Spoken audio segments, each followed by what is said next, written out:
กเรียนมายอดตู้โทรศัพท์ริมทางอยากฟังเสียงหวา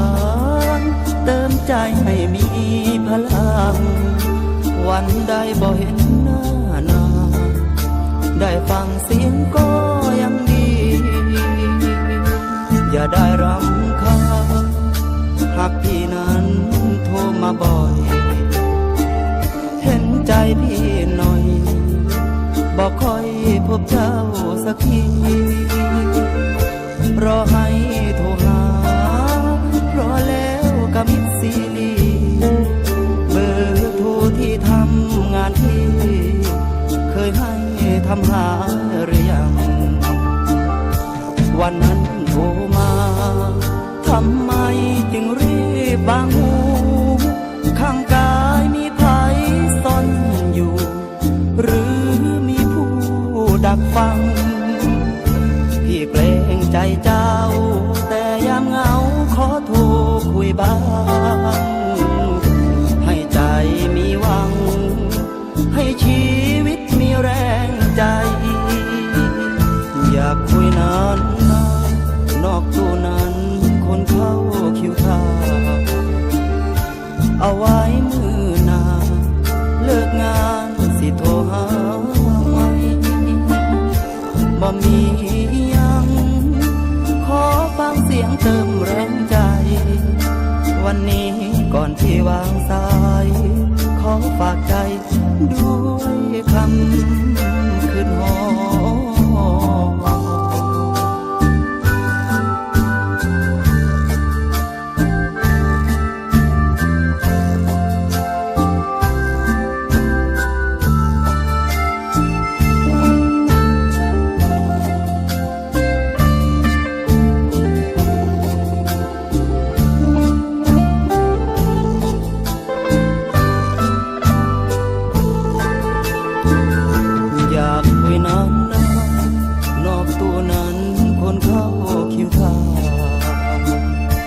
เอาไว้มือหน้า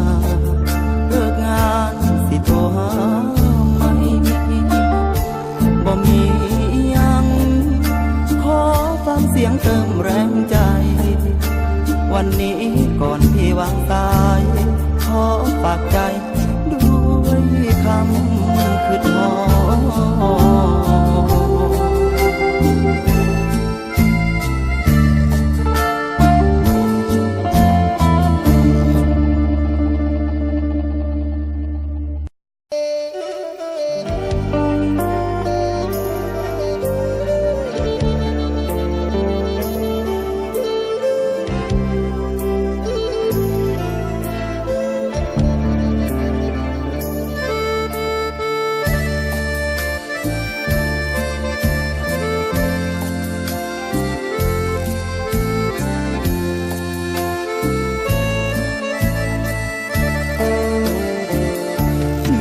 จำได้ไหม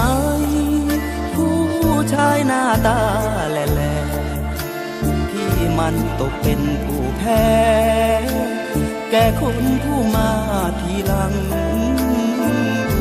ถูกสาวใจร้ายขี้ใส่ใจยังไม่นำวันนี้กลับมาอีกครั้งบนทางที่มันเคยที่บ่มีอย่างหลายแค่ใจลืมไม่สนิทหนีไกลแต่ใจยังคิดถึงแต่เธอผู้ดีหลายปีจากไปอาศัยน้ำเหล่าเพียวด้วยหากที่ยังแน่นหนีจึงหวนกลับมาไทยทางามได้ลูกกับเขาจากคนคือสิบ่จนคืออายดอกนกก้อนคำเจ้าคิดดีแล้วเลือกเขาพาเหตุพาทำเลือกอายเจ้าอาจมีกรรมต้อยต่ำอยู่พอซ้ำนี้คงลืมแล้วตีค คนที่น้ำตาพาเรากลับมาทบทวนความเหงาจากคราวแล้วก็สิบ่ต้องตกใจคนคืออายผิดภัยบ่มีกลับมาถามเจ้าแค่นี้รู้ดีว่าอายถูกลื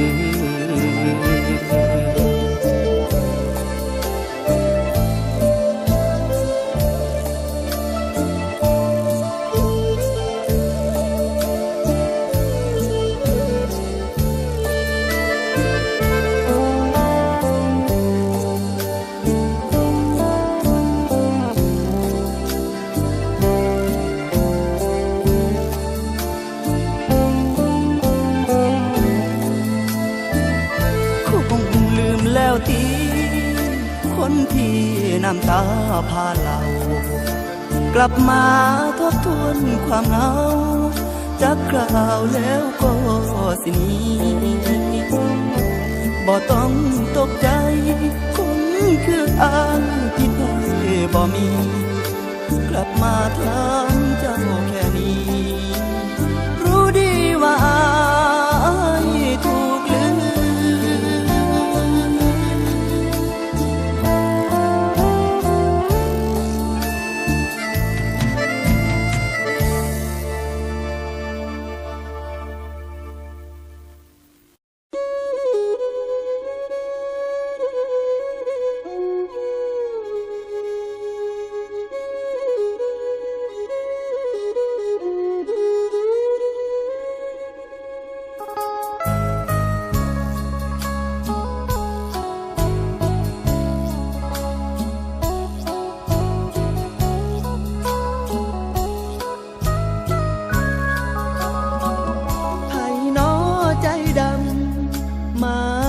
ให้น้องเสียใจมองสอดหน้าต่างยามใดอ้ายเห็นน้องซึมเมื่อลอยคนสวยเริงราถูกตาอ้ายคนแอบคอยเห็นกันมาแต่เป็นเด็กน้อยบอกเคยเงียบหงอยจังสิเจ็บยังคนดี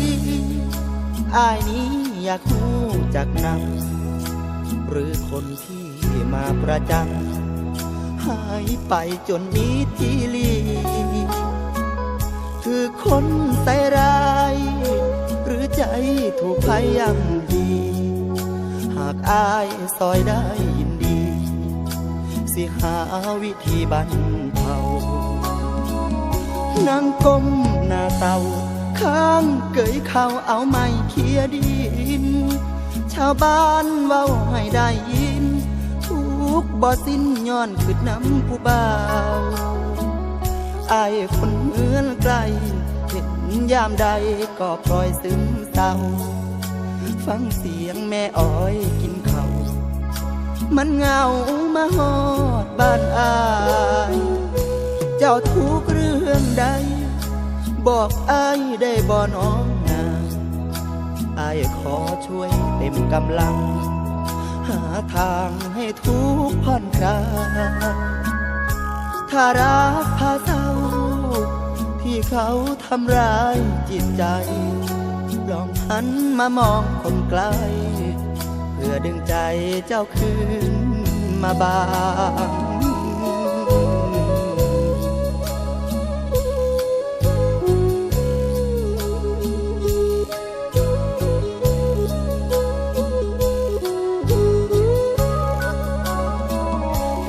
ก้มหน้าเตา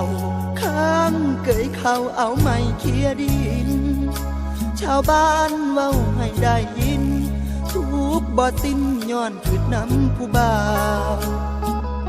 อายคนเมื่อไกลเห็นยามใดก็ปล่อยซึมเศร้าฟังเสียงแม่อ้อยกินข้าวมันเหงามาฮอดบ้านอายเจ้าทุกเรื่องใดบอกอ้ายได้บ่น้องนาอ้ายขอช่วยเต็มกำลังหาทางให้ทุกผ่อนคลายถ้ารักพาเศร้า เขาทำร้ายจิตใจ ลองหันมามองคนไกลเพื่อดึงใจเจ้าคืนมาบ้าง